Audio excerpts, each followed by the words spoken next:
What's good, YouTube? It's your boy P Money. I have a very disturbing story, man, and it involves a city councilman who's been found out to be a Ukrainian American, and Steve Kochik. And this story states, city councilman proposing controlled encampments to deal with homeless crisis.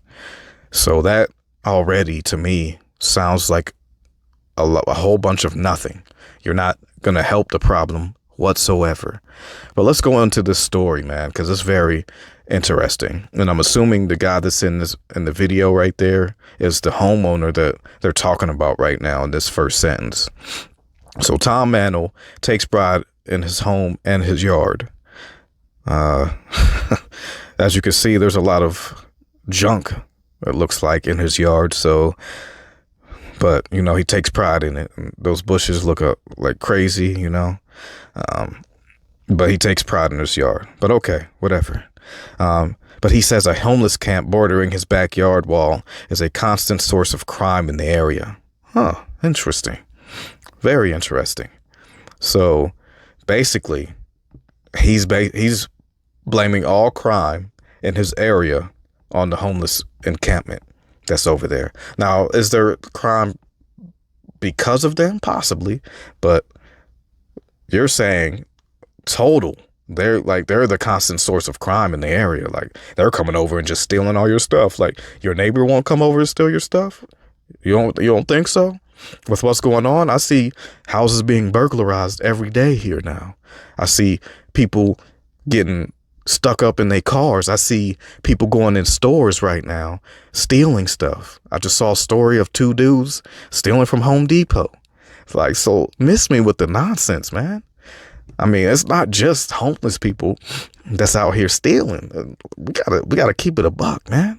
So I got a huge problem with this Tom Mantle character, because you can't just focus on them, man. That's a problem. Like, you don't want to say what you really want to say, because you know what you really mean is you don't want them around you. So you want to act like they're the source of the crime that's happening in the area. And crime in this city has been rampant. It's been way up. You know what I'm saying? So don't blame it all on homelessness. That's a problem. So he says, my neighbor John got burglarized when he was out of town. Manel said, so what type of neighbor are you, man? If you allowed that to happen, aren't you supposed to have like a little brotherhood or a neighborhood watch or whatever?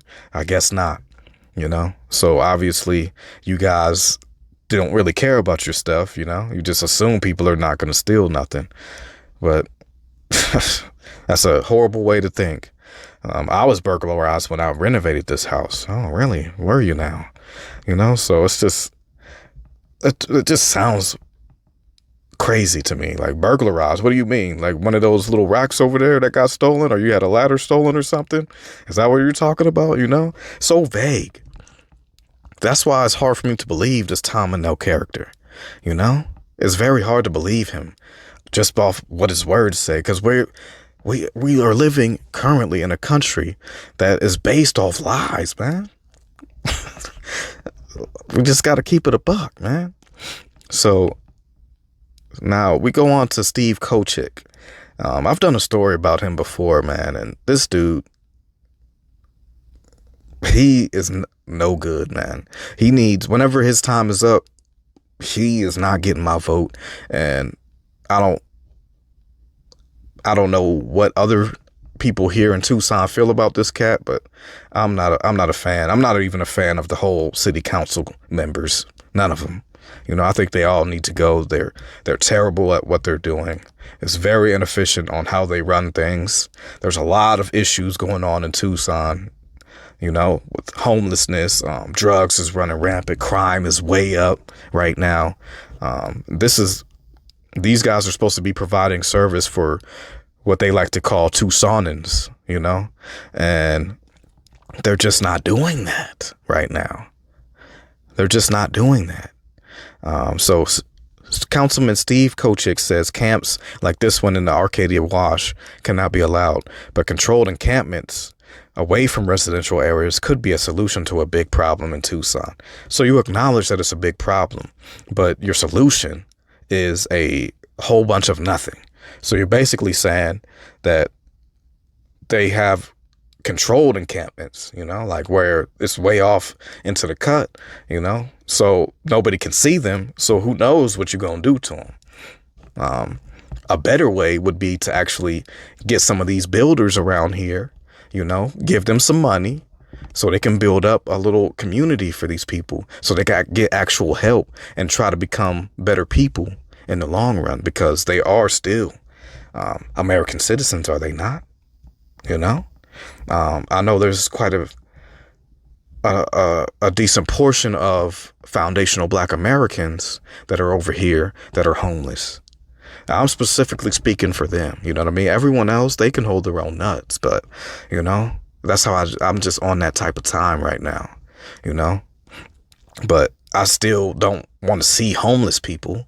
And I can tell that this city is not trying to help them, especially with the influx of the refugees that are here from Afghanistan and the Ukraine. Not only that, but also the influx of immigration from like Mexico, South America, Colombia, all these Latinx people that are coming over here in droves. There's also like Russian refugees. People don't even talk about that, There's some Russian refugees coming over here as well. And they're going to give them all of these nice places to stay. There's all these like apartments that they've built that don't even get used. Why can't that be a temporary facility for these people? There's also some other motels and things like that they're kind of run down right now. But you could go in, renovate those, and put these people in there. That's a controlled environment. You will know where they are. You won't have to go alley to alley, like you say. If we set up the controlled encampment, we know where to find the people. Yeah. So why not put them in a sheltered community? Now you're saying encampment, like they're just going to be allowed to makeshift their little tents and whatnot and try to survive the elements. And that's a problem, man. That's a huge problem. That's not efficient at all whatsoever. And it's sad that these people get in these positions and do nothing.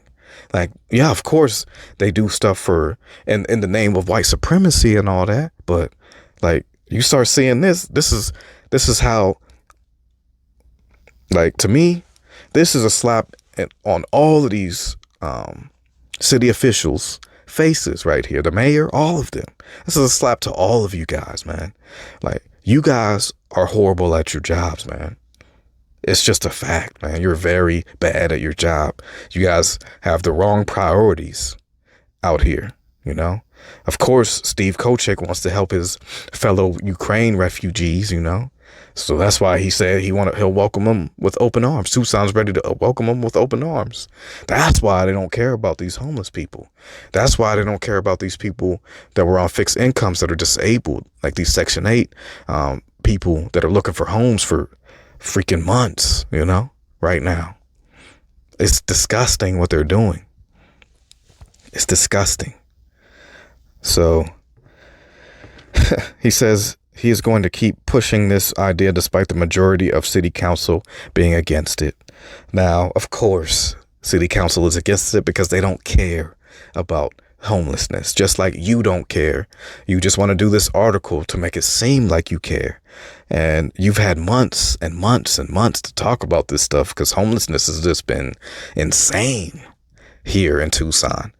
I did a story about an area that's a high visibility area that is right by Davis Monthan Air Force Base and the Customs and Border Patrol's headquarters here in Tucson. That they had like a 40-man homeless encampment over there. There was like this little walkway, or it's like a running lane or whatever, bike lane. But there's a lot of space over there that you can set up shop over there, and kind of be away from people, But it was right there. And then, like, of course, those two don't want them there because you're going to have, like, the president coming over, like, at certain times in the year. So of course they gotta, I think the president came over here not too long ago. So they of course wanted to clean that part up, but there's no stories about like where those people went, or like, are they in a better position? Like nothing, like to see like, oh, we've successfully put these people over here, and like we got programs set up for them and everything. That's not happening. There are no programs like that, and these city council members are proving it to you, because if they had something, they would tell you definitively what they're doing, like what they're doing with these Ukraine and Afghan refugees. They got them in nice controlled environments, that are sheltered, like there's a lot of old apartments, old motels, old hotels. A lot of these hotels don't get used. Why can't the city rent out one of those and put them in there for now until they find a more permanent place that they can be?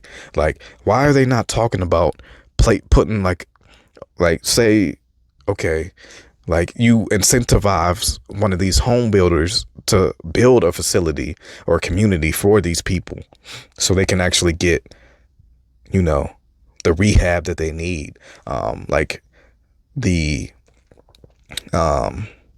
help that they need, because a lot of those people, I'm sure, need help with like doctors and all of that stuff. There should be a way that the city can provide that stuff, but they don't care about, like, I'm speaking specifically for the Black homeless here in Tucson. That's what I'm speaking about specifically, because I see it myself every day as a Black man here in Tucson, that they have an issue with Black people, and to be honest, as a Black man, like I'm not as, like, I'm okay now, but something could happen to where I could end up in their shoes. You know what I mean? So this is why I even talk like this, because this needs to be mitigated. Now, in turn, if you're going to help those Black homeless that are around here, it would help every other homeless man and woman that's out here, because you would have a community built for them. But they don't incentivize that. They don't do that type of stuff. They don't care about these people. And it's proof, man. Every day. This dude, Steve Kochick, has had months to even bring this stuff up. And this is what he came up with. A controlled homeless encampment. Sad, man. Not even detailing what that's going to, like, what that entails. Like, what type of help can they go to? Are they going to be able to go to, like, a psychiatrist or something like that? None of that stuff. Because that all costs too much money, I guess, for them. But we can house all these, the influx of all these immigrants that are coming over here illegally, that's from Mexico, South America, Colombia, Spain, all of these people, we know, and I've seen stories that the Ukrainian refugees were coming through there because it's such an easy process for them to go through the Arizona U.S. border, and get to where they need to go. It's just sad, man. Sad, like the priorities that this country has, and it's trickled down to all these states. And look, this is what Tucson City Council members are talking about, Yeah, it's disgusting. Now, if there was a story about the Ukraines, this dude, let me show you a picture of Steve. That's the suspected white supremacist man talking about the homeless. And in his home, they're stealing his stuff. Like, man, get out of here with that nonsense. Just get out of here. That's him right there. Steve Kochick.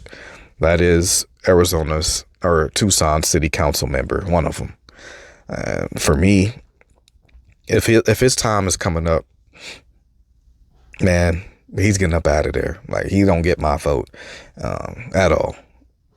Like, dude is clearly delusional with his idea right here, and it's just disgusting to see, man. But here in Arizona, who knows if this dude will continue to man his seat or not, We'll find out whenever his time comes. But he's definitely not getting my vote. That's for damn sure. You know, like, this dude is not doing anything, especially for black people here in the city. So not getting my vote, man. No way. But I don't really have too much else on this disgusting story. This is your boy P Money. Tell me what you guys think, and I'm off this.